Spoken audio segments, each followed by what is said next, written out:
The New Nigeria People's Party is prepared and is preparing for the elections. As you know, we have about 6 months to go. We're working very hard, working with our structures in all states, and we are preparing the delivery of our message to the people of the country. Of course, we have a message, but we're preparing to deliver it to the people of the country.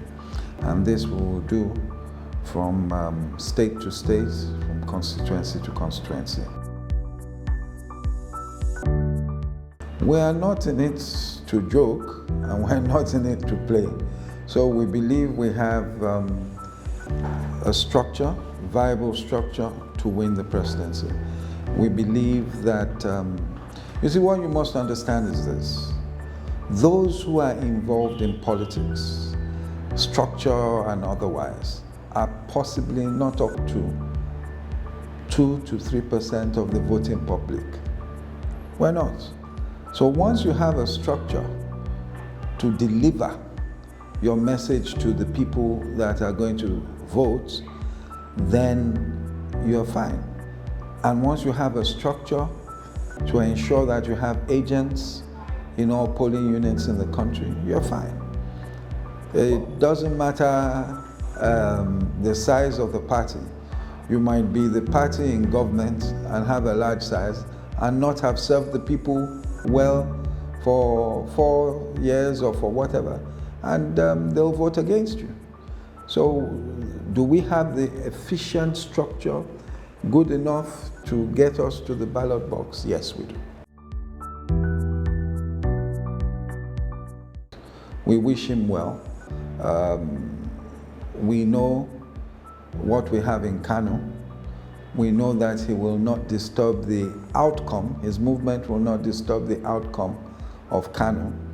And I can say boldly that his movement will not help whomsoever he has moved to, for whatever reason, get some 25% in Kano. I make bold to say that Kano is gone, it's tied up by God's special grace. We're not being arrogant.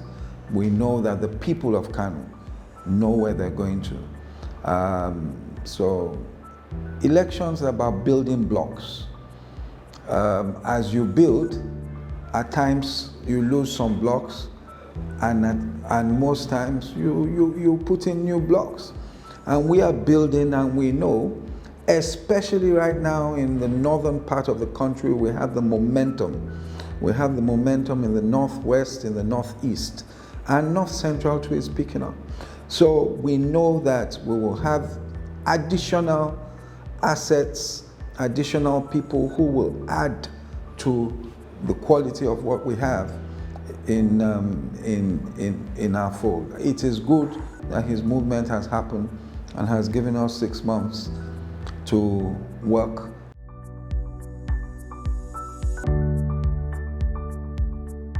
Shekarau is a factor in Kano. He's a former governor, senator. So he's a factor. So is Kwankwaso.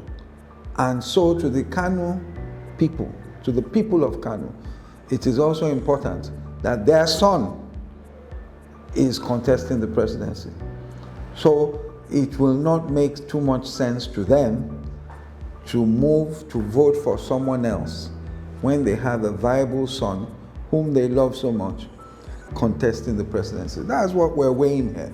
It is not that Shekarau himself is contesting presidency or vice presidency. So he is now coming to tell people, oh, support this other person. They'll ask him, for what reason? Why did you leave? You understand? Shekarau came to us when they had totally blocked him in the APC. Kwankwaso took him in and said, please be patient, this, that. But they've refused to be patient because of the offers. So we wish him luck with the offer he has. We know the offer he has, but it's not something you say in public. So we wish him luck with the offer. But what he has done will not be to the benefit of his followers.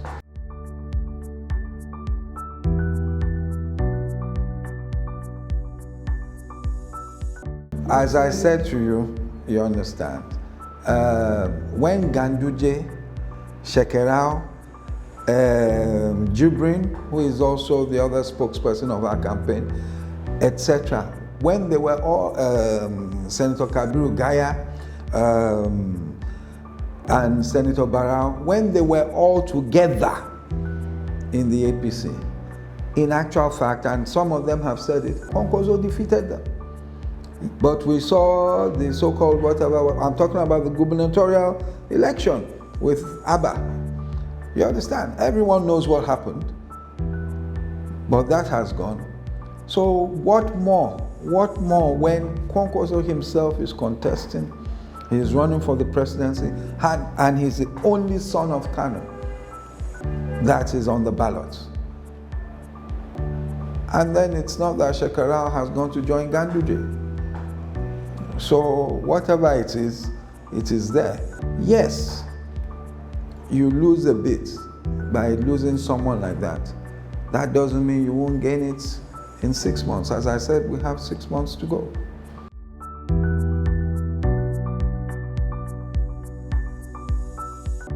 We don't see it as, it's not going to be an easy election, but it's not something that, we're not perturbed by the lineup of candidates, as it were. It is clear, we have a clear path to the presidency. Yes, there's a lot of work to be done, but we have a clear path.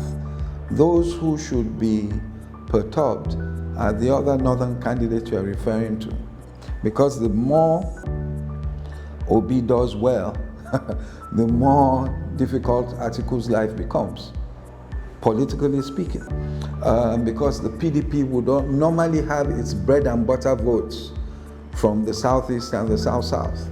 So if the Labour Party does well in those areas, then PDP has to fish elsewhere. And maybe that is why they've come trying to fish Shekarau, but it won't work. You understand? So that is it. You can see that there are dynamics there. Now, a lot of people don't understand these dynamics. They just tell you there's APC and there's PDP. You have no structure. You can only win Kano and maybe 1 or 2 other states. That's the usual phrase. And I tell them, what are the 1 or 2 other states? They can't tell you. It's just a lazy way of speaking. Go there now. Look at what is happening in the northeast, northwest, and part of the north central. And you begin to know that the dynamics have changed. The north has always been an area where I think they go for individuals more than an issue of this is our party. And you saw it. When it was time for them to support President Buhari, they did, en masse. They did. They didn't say, oh, we've been voting PDP all along. They did. And this time around, you will see that there will be a change. I am talking about the masses in the north. They have their minds made up. Some are making up their minds. But you will begin to see, as the campaigns begin in September, you will begin to see the northern youth know, out of those contesting, the person who has empowered them. Human capital development. It is Kwankwaso. He's done that. They saw him doing it in Kano. And when he was doing it in Kano, he was doing it in Jigawa as well and other places, even when he was governor of Kano. Look at the incident in Borno where our office was shot. Just before he came to commission, he went to commission on Saturday. The people of Borno came out and made a lot of noise because in 2015, it was Kwankwaso, even before the federal government at that time, that went in, took in some orphans from Borno State, from Adamawa, and I think Yobe as well, that had suffered from the Boko Haram problem, and took them to Kano, put them in boarding house, and those kids have grown. So Borno State, different parts of the north have known that he is a person that intervenes when there are issues, social issues, socio-economic issues as well. So we are confident that when we finally, by the end of September, begin to bring our message to the people of the country, not just in the north, that people will begin to listen and look at what is out there and say, okay, this might just be the person. We all know the problems that we have at the moment. We need someone with capacity, competence, and most especially, the political will to get things done. He is infinitely better qualified for what we're saying, for the presidency.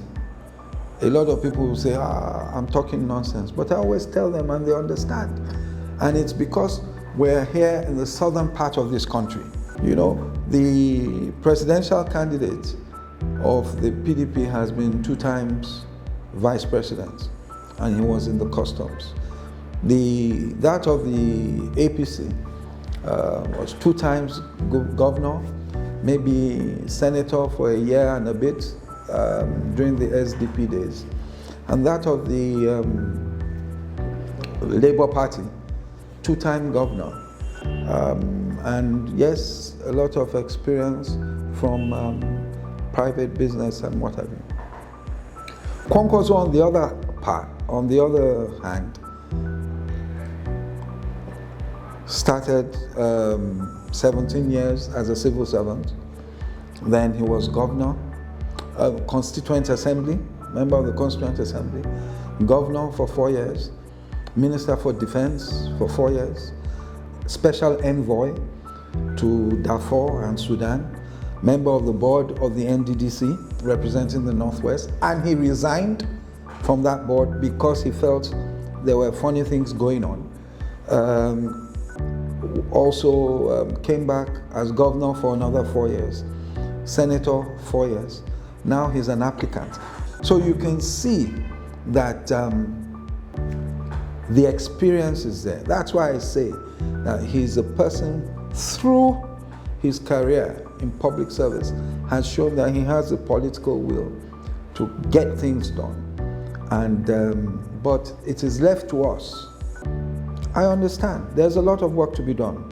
It's left to us to ensure that Nigerians as a whole, especially in the southern part of this country, get to know who he is, what he has done, and what he can do.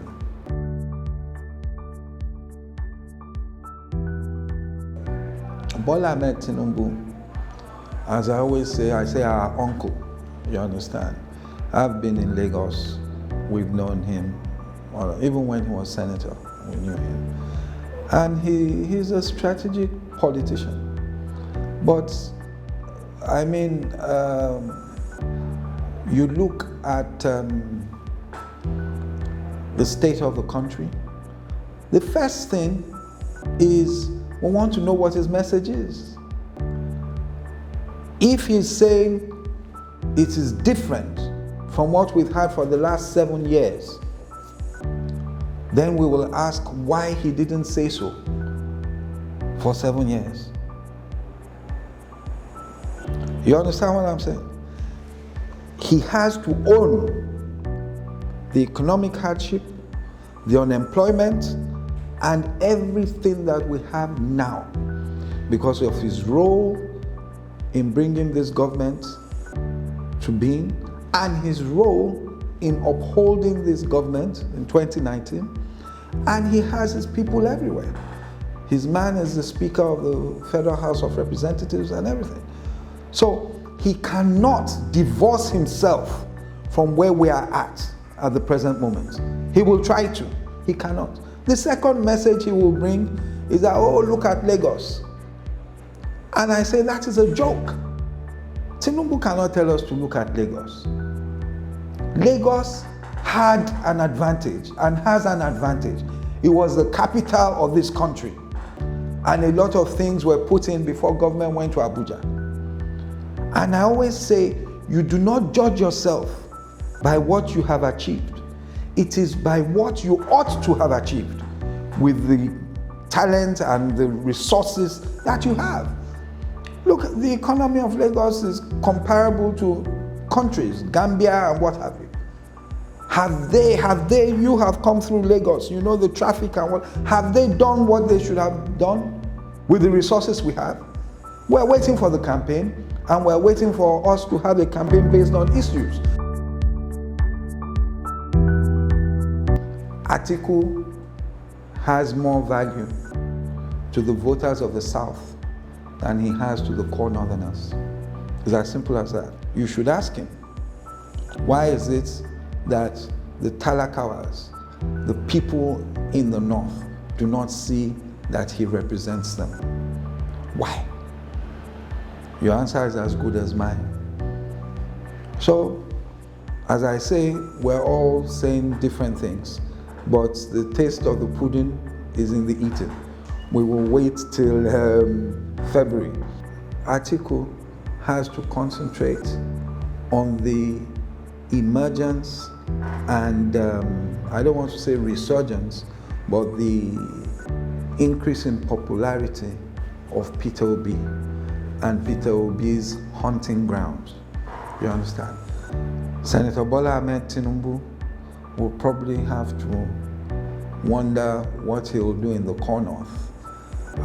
And that's why you saw his choice of vice president, because of the spread of the NNPP and the Kwankwaso movement. These are what we have on ground.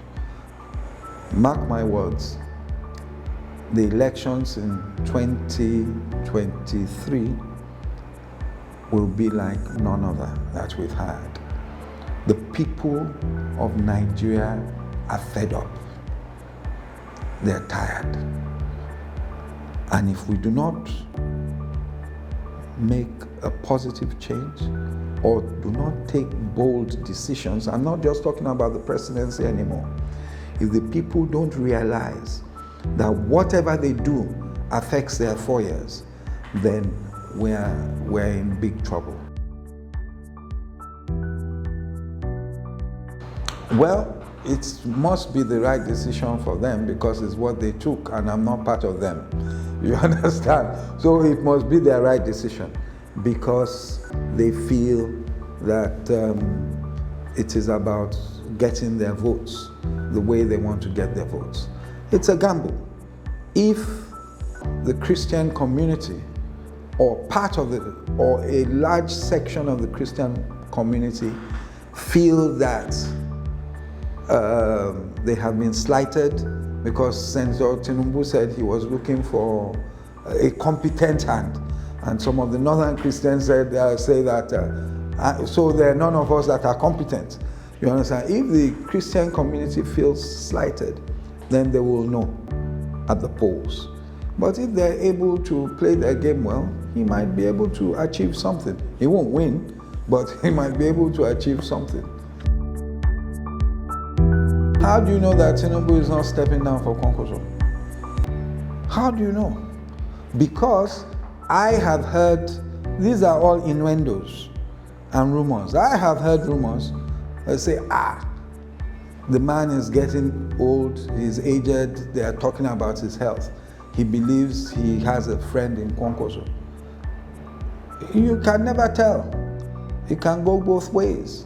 As I said, Kwankwaso has no reason to be trying to step down for Tinubu. No reason whatsoever. Because if you put them on a scale, even age-wise, I don't want to say health-wise, that is in God's hands. Age-wise and what have you.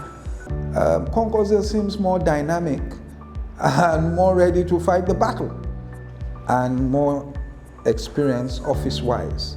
I'm not talking about age-wise, you understand, office-wise. So that is neither here nor there. We've made statements regarding that and we want that to be put to rest. We are going all the way. The NNPP and Rabbi Musa Kwankwaso are going all the way. We are contesting. Yes, the national chairman said recently that, oh, we're open to discussions. Yes, we're open to discussions because we know it's a possibility that the candidate of the APC or any other person can come and talk and say, look, you are more dynamic, you're stronger, please, let's do this race. You understand? In any event, I must say that Senator Kwankwaso has always maintained that he will have an all-encompassing government. It's about moving the country forward, not just the New Nigeria People's Party.